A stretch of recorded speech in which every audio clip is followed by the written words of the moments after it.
Olá, queridos companheiros de jornada, amados irmãos. Aqui estamos para mais um vídeo. E o vídeo de hoje vai ser penetração nos nossos pensamentos pelos espíritos. Vamos falar sobre a influência oculta dos espíritos sobre os nossos pensamentos e as nossas ações. Um pensador famoso já alertava de que jamais cometeríamos uma falta se tivéssemos a nos observar a pessoa que mais respeitássemos. Ninguém melhor do que o espírita consciente para conhecer essa profunda verdade, já que os espíritos veem tudo que o homem faz por estarem permanentemente ao seu redor. E não se trata de um só ou dois. São inúmeros os espíritos que acompanham os atos do cotidiano do homem, uma quantidade que se assemelha à multidão que o cerca, quando atravessa, por exemplo, uma das mais movimentadas ruas de uma cidade. Nosso querido apóstolo Paulo falava sempre que nós não temos ideia da nuvem de espíritos que nos rodeiam. Qual acontece com o indivíduo quando percorre essa via pública? Eles, os espíritos, só se sentem atraídos por aquilo que lhes interessa. Quando o homem transita na multidão, tem sua atenção voltada somente por certos aspectos, como, por exemplo, as instruções de um guarda de trânsito, os vendedores ambulantes, um rosto preocupado, uma pessoa bem vestida, a outra maltrapilha, os sinais do semáforo, os luminosos ou até as vitrines. O mesmo ocorre com os espíritos. Apesar das centenas que se agrupam, cada um dirige a sua atenção para aquelas coisas que lhes diz respeito, indiferentemente aos acontecimentos gerais. Há, porém, uma diferença entre o homem na via pública e os espíritos no cotidiano. É que o homem, como encarnado, só observa o que está ao alcance da sua vista. Não consegue penetrar no íntimo das criaturas. E os espíritos, entretanto, podem penetrar fundo nos pensamentos, por mais secretos que sejam. Chegam a detectar até coisas que o homem deseja ocultar a si mesmo. Aos espíritos, contudo, não adianta tentar mentir ou dissimular fraquezas e intenções. A linguagem dos espíritos é o pensamento. Basta que se imita um pensamento para que ele alcance um espírito afim ao pensamento emitido. A rigor, é muito mais fácil esconder coisas de uma pessoa viva do que de um desencarnado. É uma ilusão tentar esconder intenções dos desencarnados, pois eles se riem de tal ingenuidade. Os espíritos levianos juntam-se às ilusões dos homens e preparam verdadeiras armadilhas que os levam a divertir-se às suas custas.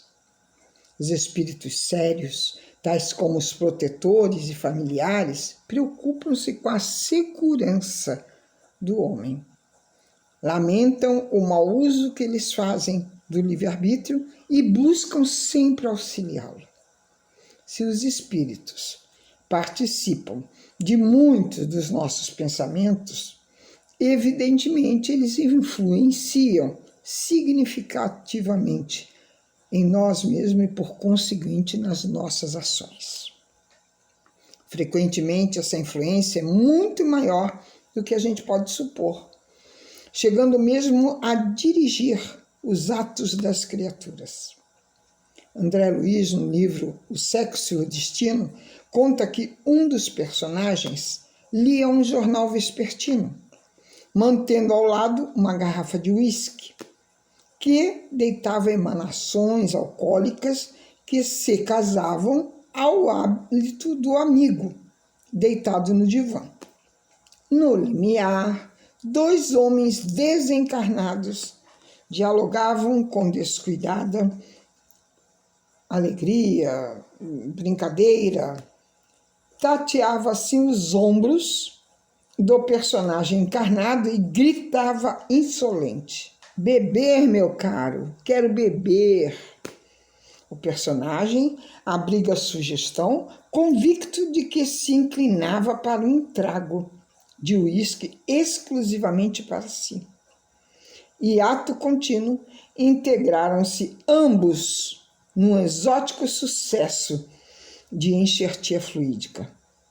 A talagada rolou da garganta que se exprimia por dualidade singular. Ambos estalaram a língua de prazer em ação simultânea. Desmanchou-se assim a parelha, e quando o encarnado, desembaraçado, se dispunha a sentar, o segundo desencarnado, que se mantivera à distância, investiu sobre o personagem encarnado e protestou: eu também quero. Repete-se, então, o fenômeno da conjugação completa. 2 peças conscientes, reunidas em um sistema irresponsável de compensação mútua. O personagem encarnado hospedava o outro simplesmente.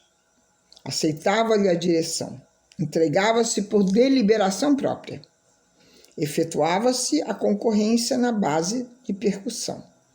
Cordas afinadas no mesmo tom. 2 goles para 3. O desencarnado alvitrava o encarnado, aplaudia. Num deles o pedido, no outro a concessão. E se ao invés da garrafa tivessem uma arma de fogo, o que poderia acontecer? Quer Jesus que ao invés de a garrafa, os homens tivessem um médico e o bisturi, ou a caneta para receitar construtivamente o que de melhor é necessário para a nossa evolução moral. Que os homens colaborem, tenham os pensamentos que lhes são próprios e tenham os que lhes são sugeridos, que saibam condicioná-los para o bem. Eis porque Jesus ensinou na oração do Pai Nosso: Senhor, não nos deixais cair em tentação, mas livrai-nos de todo o mal. Eis porque Sousa Lobo, na quadrilha de número 309 do livro Trovadores do Além, fala assim: não depende da pessoa padecer a tentação, mas depende da vontade, dizer que sim ou que não. Cumpre selecionar os muitos e contraditórios pensamentos que ocorrem sobre um mesmo assunto. É justamente ante essa incerteza em diferenciar os que são próprios e os que são sugeridos, que reside o mérito, assim, da evolução das criaturas, sustentado no uso do nosso livre-arbítrio. Os pensamentos próprios são, em geral, aqueles que ocorrem no primeiro impulso. Se esse impulso for na direção do bem, ideias boas virão somar-se a ele e a fortalecê-lo construtivamente. Se, ao contrário, o impulso for na direção do mal, sugestões das sombras é que serão atraídas, avolumando-o destrutivamente. Usando a razão e o bom senso, o homem traça o futuro. Nisso consiste o orai e o vigiai, a que se refere Jesus. Os homens de maior discernimento, dotados de maior inteligência, assim são chamados, os que periodicamente surgem na face da terra, trazendo descobertas e inovações benéficas aos seres sob a forma de tecnologia, artes, orientações políticas, conselhos morais ou descobertas médicas e científicas. Usam seus recursos e suas ideias na fase das pesquisas, que tiram das suas experiências passadas na vivência nobre. Frequentemente, porém, quando não encontram as ideias em si mesmos, apelam para a inspiração, o que, em última análise, é uma evocação do que não suspeitam. Nessa oportunidade, os pensamentos que lhes são sugeridos, se a sugestão for boa, vem de um bom espírito. A sugestão que vem de um espírito imperfeito induz ao mal e o homem passa a sofrer com ela. Que sejam assim, agirmos através da inveja ao ver seres mais felizes do que ele próprio. Esses espíritos imperfeitos são os instrumentos para consolidar a fé e a constância dos homens de bem. Só submetendo-se às tentações do mal e vencendo-as é que os homens chegam ao bem definitivo. E é assim a lei de Deus. Ao homem compete escolher a rota a seguir e a liberdade de ceder às influências do bem ou do mal. O homem pode afastar de si a influência dos espíritos que o incitem a errar, porquanto eles só se ligam por afinidade. Isto é, os desejos é que, por seus pensamentos mútuos, os mantêm. Quando se sentem repelidos, eles se afastam, mas permanecem à espreita, aguardando o momento favorável para agarrar a sua presa. Nenhum espírito recebe a missão de fazer o mal. Deus permite que o faça para pôr o homem à prova. Eles chegam através de sugestões que insultam a discórdia e excitam as paixões, exaltando o natural orgulho que alimenta tanto as criaturas, que nos alimenta. Frequentemente, o homem sente um estado de angústia ou de ansiedade indefinível, ou mesmo até de uma satisfação interior sem uma causa conhecida. É quase sempre consequência de contatos involuntários ou mesmo inconscientes, quer no estado de vigília ou durante o sono. É preciso criar circunstâncias favoráveis para que os espíritos do bem se aproveitem construtivamente, pois podem os vivos fazê-lo tanto quanto os desencarnados, quer para o bem, quer para o mal. Assim, por exemplo, como se pode, ao ligar um televisor, girar o seletor para um filme de violência ou para uma história de amor construtiva. Selecionar um programa pornográfico ou um programa educativo. Cada um deles inspirará reações correspondentes quando no cotidiano for provocada a espontaneidade. O homem reagirá com violência, com amor, com malícia, com ponderação, com indiferença ou com segurança, conforme os casos citados, porque inconscientemente estará condicionado a encarar como sendo natural qualquer um desses estados que tenha incorporado aos seus hábitos diários. Vamos falar agora um pouco de possessos e convulsionários. Muita gente acredita que no caso de possessão, o espírito introduz-se no corpo de um indivíduo vivo e age em substituição ao espírito que nele se encontra encarnado. Isso jamais acontece, jamais, pois que o espírito não entra num corpo como alguém que entra numa casa. O mecanismo é assaz diferente.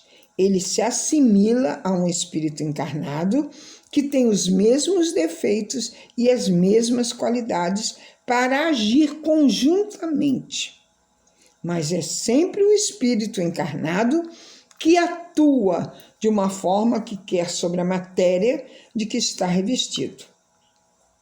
Um espírito jamais pode substituir aquele que está encarnado, porque o espírito e o corpo estão ligados até o tempo marcado para o fim da sua existência aqui na Terra.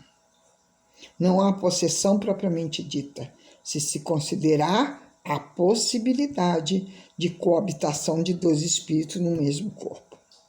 A alma pode ver-se na dependência de um ou outro espírito, de maneira a encontrar-se por ele subjugada ou obsedada ao extremo de ver a sua vontade de alguma forma paralisada. Esses são os verdadeiros possessos. Porém, é muito importante que saibamos que essa subjugação jamais ocorre sem a participação daquele que a sofre, seja por fraqueza ou pelo próprio desejo. Muito frequentemente, se tem tomadas por possessões criaturas loucas ou epiléticas, que mais necessitam de um médico do que de um exorcismo. O vocábulo possesso, na sua acepção comum, pressupõe a existência de uma categoria de seres devotada à prática do mal, comumente denominada demônios, e a coabitação de um desses seres com a alma de determinado indivíduo, num só corpo.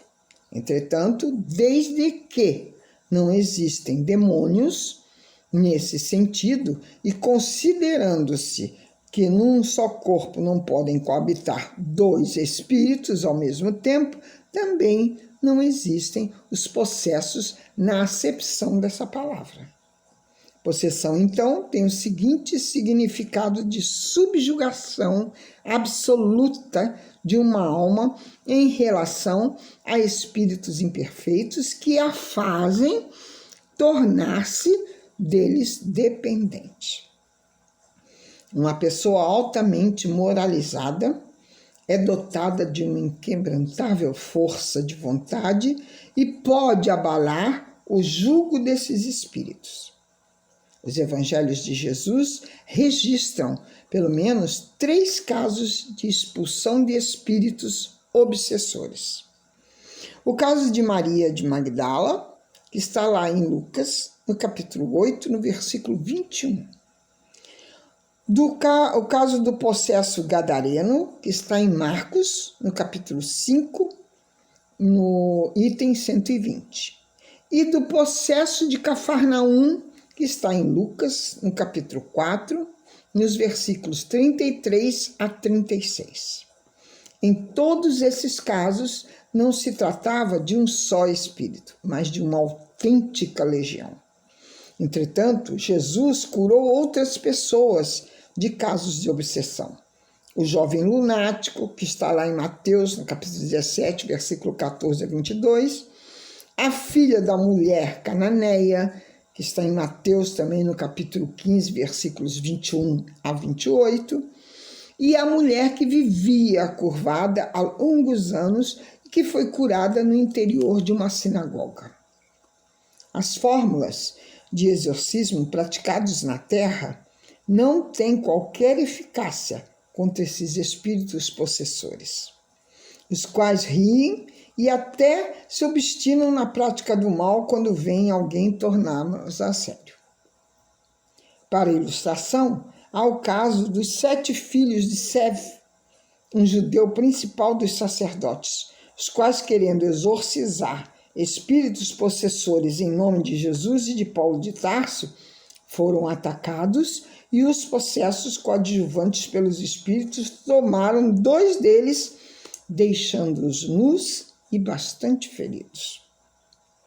A prece constitui um meio eficaz de curar a obsessão, pois há pessoas de boas intenções que nem por isso são menos obsediadas. Estas devem cansar a paciência dos obsessores, não dando guarida às suas sugestões, mostrando-lhes que perde tempo. Quando esses espíritos malévolos veem que perdem tempo e que nada podem fazer, eles se retiram. Quando os evangelhos falam na expulsão de demônios, deve-se interpretar que realmente se trata de espíritos inferiores e que estão transitoriamente praticando o mal, mas que um dia terão que voltar ao caminho do bem, porque também são criaturas de Deus. Eu gosto muito de uma frase que a nossa querida Joana de Ângeles fala muito bem sobre o bem e o mal. Ela diz: o mal não existe. O mal é o bem que ficou doente. Quando ele ficar curado, ele volta a ser bem. No que tange aos convulsionários, nós devemos esclarecer que os espíritos desempenham um importante papel nesses casos. O magnetismo também tem exercido uma grande influência, porém, o charlatanismo tem explorado de uma forma exagerada os seus efeitos, pondo-os ao ridículo. Somente espíritos pouco elevados provocam essa espécie de fenômeno. O estado normal dos convulsionários e dos nervosos pode estender-se a toda uma população de uma forma súbita. Allan Kardec explica isso muito bem no Livro dos Espíritos, que entre as faculdades estranhas que se notam nos convulsionários, reconhecemos facilmente algumas de que o sonambulismo e o magnetismo oferecem numerosos exemplos. Tais são, entre outras, a insensibilidade física, a leitura do pensamento, a transmissão simpática de dores, etc.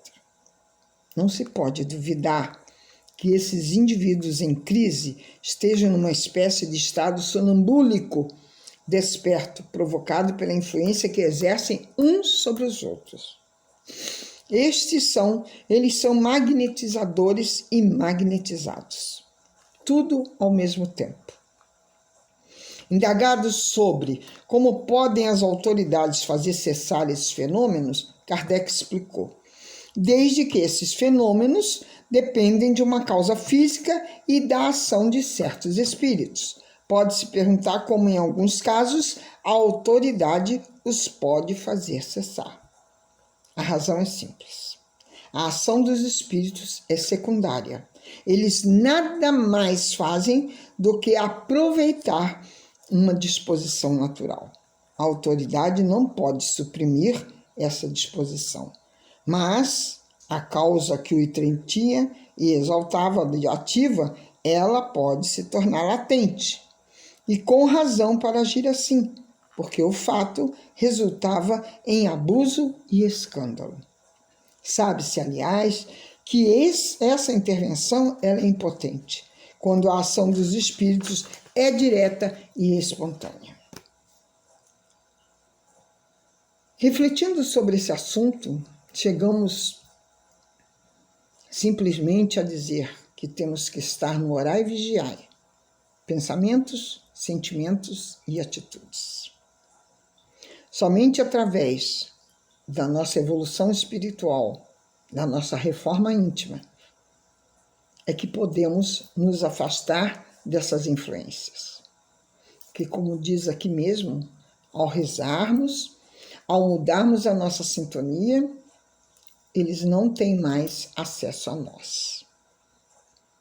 Que possamos nos melhorar a cada dia e vencer esses companheiros para que não nos influencie para o mal e sempre para o bem. Graças a Deus, graças a Jesus. Um beijo em seus corações.